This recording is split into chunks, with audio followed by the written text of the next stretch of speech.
पुढची बातमी मुंबईतल्या वडाळा परिसरामध्ये भीषण आग लागली आहे। मुंबई पोर्ट ट्रस्ट परिसरात एका ऑइलच्या पाईपलाईनला आग लागली आहे। अग्निशमन दलाच्या 15 गाड्या आग आटोक्यात आणण्यासाठी प्रयत्न करतात। खबरदारी म्हणून बीपीटी रोड हा वाहतुकीसाठी बंद करण्यात आला होता। हा रस्ता आता मात्र सुरू करण्यात आलाय।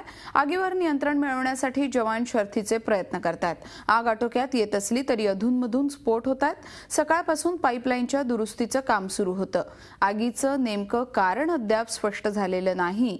सुदैवानं इथे कोणतीही जीवितहानी झालेली नाही। याचविषयी अधिक बोलण्यासाठी आपल्या सोबत आपले प्रतिनिधी प्रशांत अंकुशराव आहेत। प्रशांत, आता आग आटोक्यात आली आहे का? नेमकी काय परिस्थिती? सुवर्णा, अजून ती आग आटोक्यात असली तरी त्या जो पाईपलाईन आहे त्याच्यामध्ये जो पेट्रोल आहे ते पेट्रोल आतापर्यंत तरी बंद करण्यात आलेलं, पण त्या पाईपलाईन मधील जे पेट्रोल आहे ते पूर्णपणे संपेपर्यंत ती आग हळूहळू ती वाढत राहणार आहे।